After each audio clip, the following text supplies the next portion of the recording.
Selves Radio Hour with Joe Yardley. My name is Drax and I am actually recording this as I'm standing in a really cool recording podcast room in the virtual world of Sansar, and I'm here with Joe Yardley. Joe has Joe has appeared in Sansar. Hi, Joe. Ta-da! Hello. Yeah, and it really looks to me like you have found your calling. I am. I think it's now official. I am the very first troll in Sansa. I made a huge mess of things, and I was harassing people all day. It was brilliant. Yeah. But nah, just it's nice that I was the first one, and be recorded in history. But now I'm done with that, and carefully starting to look towards bringing some sort of history into Sansa and some of the things I've made, see what they look like once they're in here. You're still not yourself yet because we have some limitations in avatars. That's changing fast. I want to ask you concretely now your first impressions now that you're one of us elitist types who can actually play in this new playground. I've only been here for 2 or 3 times, so I'm still getting used to it. It looks amazing. It's really pretty. Some of the places take a little bit too long to load, right, Drax? Like your house takes forever. But yeah, it looks really great, and I'm interested in trying to build something, and I'm a little bit worried about that. But yeah, that's what we've been talking about, and I think that is a very valid criticism. Again, I mean, people can argue all day long about the marketplace is full of stuff, which is true, and it's more stuff is happening. It's exactly like we predicted, and right, we've been talking about this for years. But the prims are not there, and I think that is a valid criticism that cannot be discounted. If I want to build, I will have to learn 3D software, and that is not a nice thing to do. It is not something people who are here for the first time want to do, and I'm not even sure some of us can do it, and that is just not good. End of story. Okay. And you can say go buy it on the marketplace or whatever it's called here, and I say no. Because I want to build 1920s Berlin. How many 1920s Berlin things are there for sale right now? Exactly. I rest my case. And look at me. I'm a 20-something schoolgirl. I've got a bloody backpack on my shoulder, and you can see my knees. I'm shocked and appalled. How long is it going to be before I can look like a proper 45-year-old woman who doesn't sleep very much and smokes too much? I can tell you that is coming very soon. That the fashion update is coming next. You can get stuff from Google Blocks or Paint 3D. But those are all extra barriers, thresholds that you have to cross. You have to get the more clicks, just like in advertisement. The more clicks you have to do to get somewhere, the worse it is. You have to make it as easy as possible. And now I have to go to a website and download something, and then I have to upload something back into Sansa, and then maybe I want to edit it, but I can't edit it. It's just too much. There is too much between me and getting what I want, and in virtual reality, which we already have that in Second Life. We already saw that Mesh made Second Life look prettier, but it kept a lot of people from creating. It really lowered the amount of people that were creating in Second Life. The perfect solution, the one that would change everything, is to create an in-world builder where you can build very simply with prim sort devices, prim sort tools. You can build your own things very simply, and then you press a big red button and it turns into a mesh that is not, to make sure that it isn't too laggy, that it isn't too many vectors or whatever. Like right now that we can do in Sansa, 1920s Berlin, none of the mesh there was made with 3D software. I made it all with prims. Yeah, I know what you're saying. And it's not as smooth and sexy as some of the mesh, but it especially the buildings, you don't need that many rounded corners and things like that. It looks pretty decent. And if you can build those things and then mesh it, turn it into mesh like we do in Second Life now, then you can have things that still look pretty decent, but are easy to make. We need an in-world builder that can make nice things. That would be you know, the Valhalla. Mhm. Good point. You guys hear it. If you're a talented builder, go and build that and put it on the Sansar marketplace. Now, before we go to the bulk of the show, which will actually be a montage of audio from my upcoming Our Digital Selves feature film about people with disabilities in Second Life. It'll be a montage of audio that I've been dissecting and cataloging with some music underneath. Wonderful stuff. I think I got 10 hours of footage to kind of squeeze into a 60-minute film. I want your brief take on the news from Second Life about increase in transaction fees when you basically a transactional tax and some other news which has people up in arms, not unexpectedly, because if anything, if there's an increase in any fee, understandably people get kind of pissed off. Well, it's really bad news. They raised the fees, so when you On what? sell your when you sell your linens into real dollars, it's going to cost you more. Hmm. You know, there are quite a few people in Second Life who make a living from what they make in Second Life, but there are even more people who make just a little bit extra on the side, and this, you know, both of these people are gonna get, you know, make less money. Mm. So Linen Lab is grabbing into our wallets, which is always an unpleasant experience. Okay, so the transaction fee, the fee for buying Linden dollars is an increase to 99 cents per transaction versus 60 as it was. But look, Yeah. Joe, and also the credit card transactional fees, you can look at your blog for the details. But now, we all know that the land model is problematic because server space has gotten cheaper, and isn't that the only way that Linden Lab can continue to be a viable business if they move from the land model to a Yeah, transactional fee model? absolutely. But the thing is that they haven't done that yet. So if they had combined this, grabbing in our wallets with lowering the tier, Hmm. people would be cheering. People would be saying, "Yeah, we don't care about, you know, paying a little bit extra if our tier goes down." Hmm. But So in that's essence, not you're happening. saying what they're doing is to, like they're doing in packaging, they're going like, the price for Nutella is higher and also the jar is smaller at the same time. Exactly. I mean, you know, you have to add a little bit of whipped cream to the mustard. Ooh, mustard with whipped cream is almost like horseradish on strawberries. Hmm. No, no, Yeah. I mean, yeah, yeah, yeah, I see what you're saying. I mean, and it's there's a lot of So, you know, discussion out there. right now we're just getting bad news that we're all gonna feel, and the good Life is news getting more is expensive. minimal. Yeah, and so is our second life, and that's not nice. Okay, but then on the good news side is actually Animish, and I mentioned it a couple of shows ago. I saw Matthew was Mhm. streaming It's some coming. Animish stuff, and that is pretty cool because the promise here Absolutely, is but you could populate basically Sims with non-player characters that have yeah. minimal impact on lag and stuff like that. But But on the other hand, it's not here yet. And also, on the other hand, there are a few people who've been experimenting with who have been quite shocked with the land impact. really, but Metu was saying like he streamed this thing where they did like Gangnam Style, like with 20 non-player character. Wait, it was on the beta grid, so there's nothing there happening anyways. And Yeah. um, hmm. Yeah. I mean, I haven't tried it myself, so I've only heard Oh, I'm sorry. You're vaguely talking some. land impact versus. Okay, I Yes, was talking lag. actual.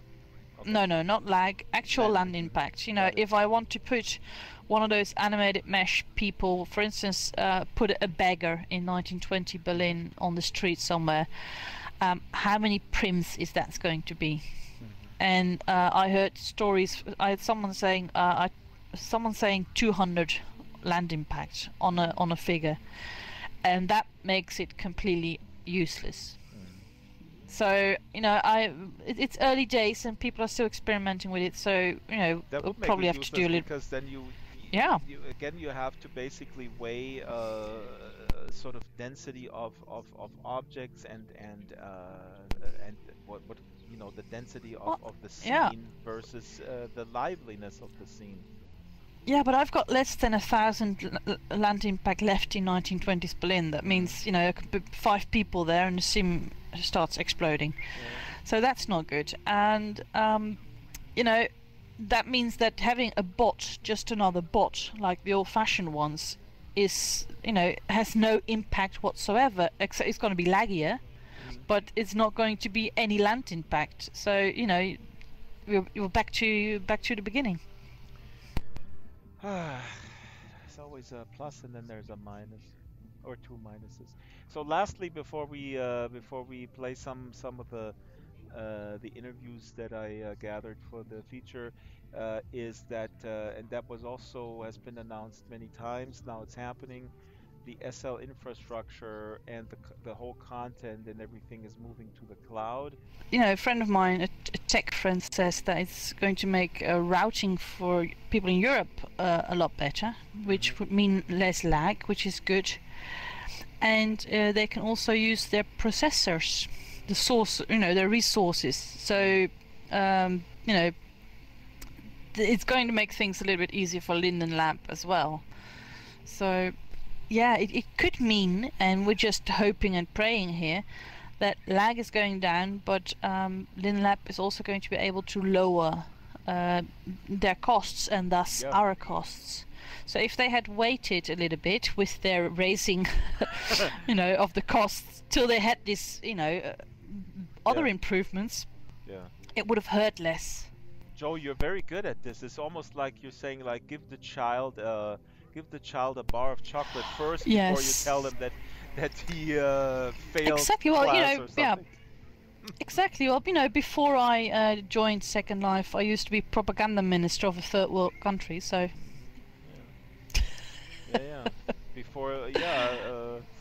Before we execute 2,000 people, we'll play some good music and have a dance. well, that actually is a pretty good idea.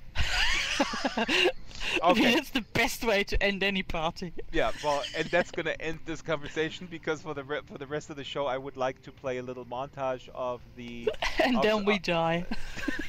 of audio that I gathered through the production process of the Our Digital Selves film, which will come out in March 2018. There's a lot of work still. It's a very ambitious project with 13 protagonists with various disabilities, physical disabilities, so-called hidden or invisible disabilities. Fabulous investigation by a bunch of social scientists. Some of you may know, Tom Berlstorff and Donna Davis, examining how embodiment, the avatar, and the places that these bodies make impacts us in the physical realm. So here we go. This is basically a fairly it's not random. It's sort of intuitive, coming out of my editing process. A bunch of voices that have some profound stuff to say, and that's it for the show. We're just gonna end it. Enjoy this collage, and we'll see you in Second Life, in Sansar, or wherever else, possibly Real in life? space or real life. Yeah, if you're a stalker, if you're a professional stalker, you probably I am. yeah. But you move to the countryside, so you wait until somebody knocks on your door, says, Uh, "Joe, hello." actually, I am in your garden right now. Dun, dun, dun, dun, dun. Oh my God. Okay, have a great weekend, Joe, and goodbye. Auf Wiedersehen.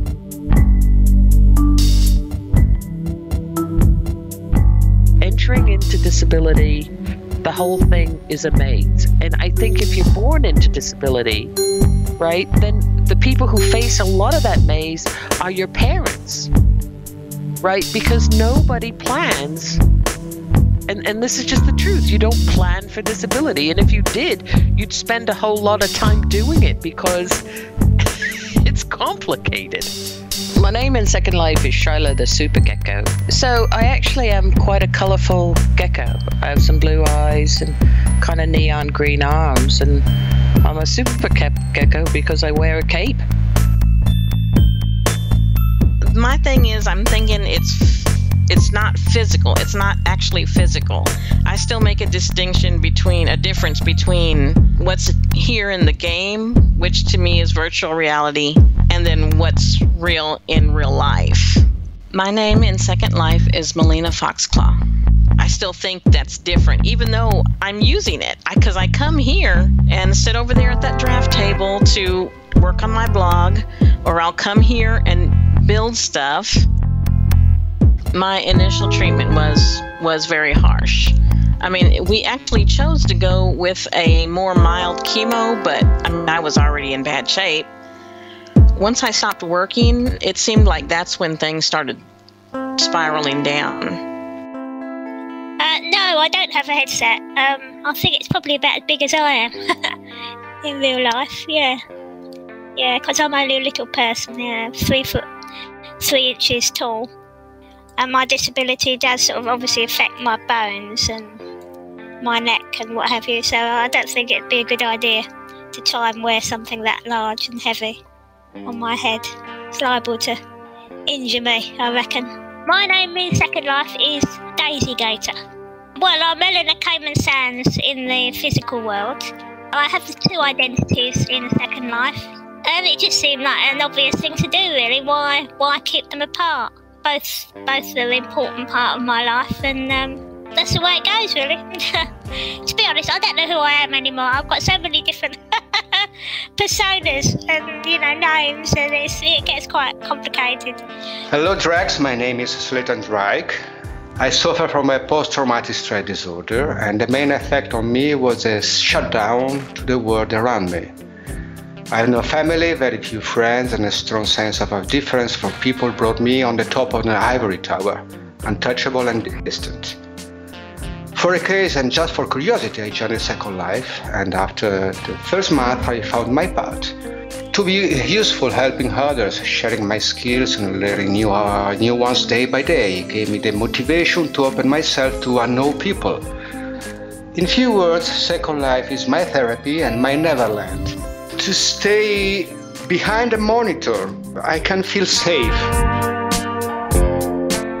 My name is Tom Belstorff. I'm a professor of anthropology at the University of California, Irvine. We've been focusing specifically on the experiences of people with disabilities in Second Life. And so this research project, the official title of it is Virtual Worlds, Disability, and New Cultures of the Embodied Self.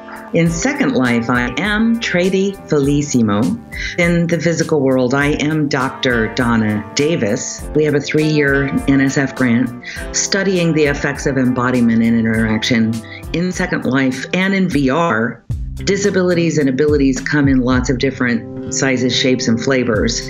As the people in our community say, they don't like to think of themselves as disabled. They think of themselves as ability diverse. The other set of goals of the research, however, is to really take these experiences of disabled folks seriously as human experiences that teach us about the human condition online and that are not only relevant to people with disabilities, but what can this teach us about what embodiment is like online for all of us? So we really have that kind of dual focus in what we've been doing. I actually once had a disabled person say that one thing they like about Second Life sometimes is they feel like they're an anthropologist in the world of the able-bodied. And as we are looking at this outside of the gaming space, but rather in the social space, understanding what embodiment means is to be able to look at yourself on the screen with a body.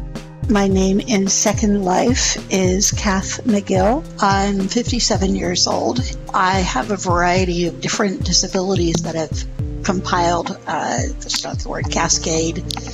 I'm able to wander around and do things and build, and I have a great time at it, and I love teaching people in Second Life how to do things as well. I'm calling you a biggie because you're a biggie. As you noticed on your time of Raglan Shire, this is what they call a tiny avatar. I guess you would say it would be a black leopard cub. I'm upright. I'm on 2 feet. I'm wearing a little dress with a bustier, pearl bracelet, pearl earrings, a little pillbox hat, and a pearl necklace.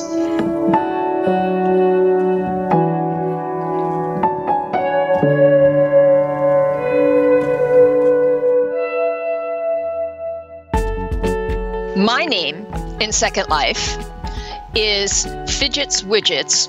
One of my basic personas here is as this Dinky, a cat, or a form of a cat. There are many cat forms in Second Life.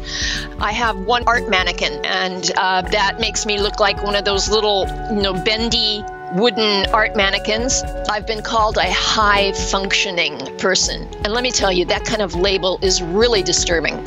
Because what the heck does someone mean by high functioning? Okay, athletes are high functioning. I'm considered not normal, but yet when I'm called high functioning, I'm supposed to take it as a compliment. I don't. If you deal with people who are considered chronically homeless, you'll hear the term used a lot. People dealing with addictions, no matter what the addiction may be, you'll hear the term high functioning. What it is a label, supposedly a polite label, to distinguish someone on a spectrum of difference of what someone would call normal, different from normal, and to distinguish them as being more capable, or if they're not using the term high functioning and they're using the term low functioning, it makes you more disabled or less capable within what's called the normal world. So it's technically, if you examine the word, it's a pejorative descriptive label.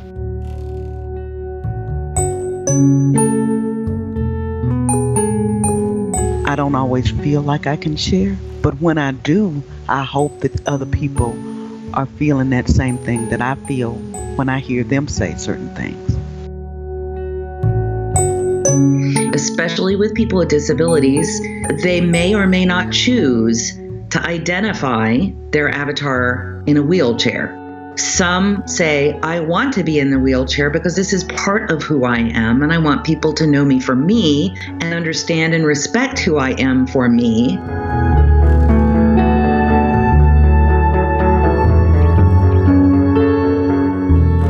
I came into Second Life because my brother was in his 50s and he committed suicide. And it was like I was spending so much time alone. Even I wouldn't go out for groceries. I would have her do it. I didn't want any human contact almost. And it was about 2 months after that, and I decided that I needed to do something. Death and suicide is an option. It's not an option for everybody, but it is an option. As brutal as it may sound. And I knew that that wasn't where I wanted to be. But I knew I couldn't get out of the house to see people for physical reasons and for my anxiety reasons. I didn't want to get to the depression extent of suicide myself. And I've known about Second Life probably 3 years before that. I just didn't think it was for me.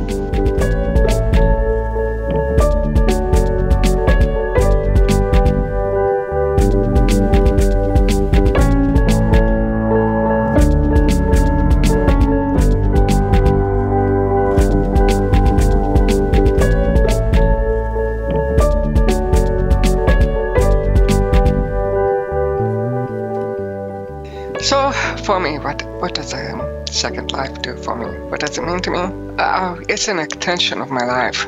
I was constantly overlooked growing up because they knew, my family, other people, they knew I was deaf, could not hear.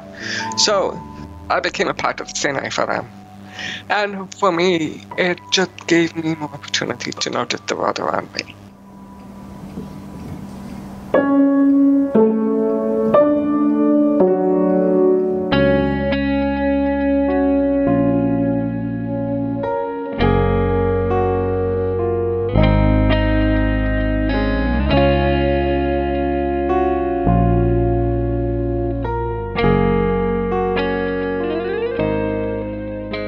My name in Second Life is Jaden Firehawk. I've had this particular avatar, the way it's set up now, since 2011, so it's been a long time. I did want to make it resemble myself in real life, so I took a existing shape and modified it to some of my real life features. I think that's a personal choice that each person gets to make, and I find it hard to be anything except my real self in Second Life, personality-wise. People with mental illness sometimes refer to it as invisible disability. And it is, we do run into problems with that because, you know, for instance, I'm in a doctor's office and the nurse is making small talk with me, and she asks, well, what do you do for a living? And I say I'm on disability, and it feels like I just become very aware that a person might be looking at me and saying, "Hey, she doesn't look disabled," you know, or she has bipolar disorder. Well, she's talking to me perfectly fine. My name in Second Life is Solis Nagali. With a disability or an illness, you're limited on time, and that was the hardest thing I had to accept and learn to manage, because all my life I had always been the person that would push through it. You're sick, you have to work, push through it. But unfortunately, with Parkinson's, the more you push, the more symptomatic you get. So to actually have to learn to back up and say, okay, I have 3 hours this morning where I feel good. What am I going to do to make a difference? There's interesting sort of blurring around questions of coping with the body changes of aging and questions of disability, right? And is aging a disability or not, right? This is this huge, really interesting debate. So there's another place where these kinds of things can show up in sort of the topics that people talk about, but also the bodies that people are choosing in terms of their embodiment. And also, we don't want to forget a key lesson around virtual worlds is that embodiment is always, always, always, always in placement. Bodies are always in places. In our community, we currently have 30 people on parcels, and they represent, as they often say, they are ability diverse. Some of these are circumstances they were born with. Others have come on quickly, and some of them have evolved over time.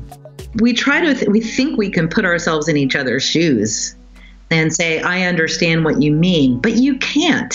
So I think the only way we can truly understand that is to expose ourselves to those people who are living it. That's the playful, real side of people that they don't get to show in the physical world. Let me be free to be me. And that's what the people are doing in ways that is very meaningful and joyful. And the screen just opens up infinite possibilities when you get to jump in it. And that's what we're doing in Second Life.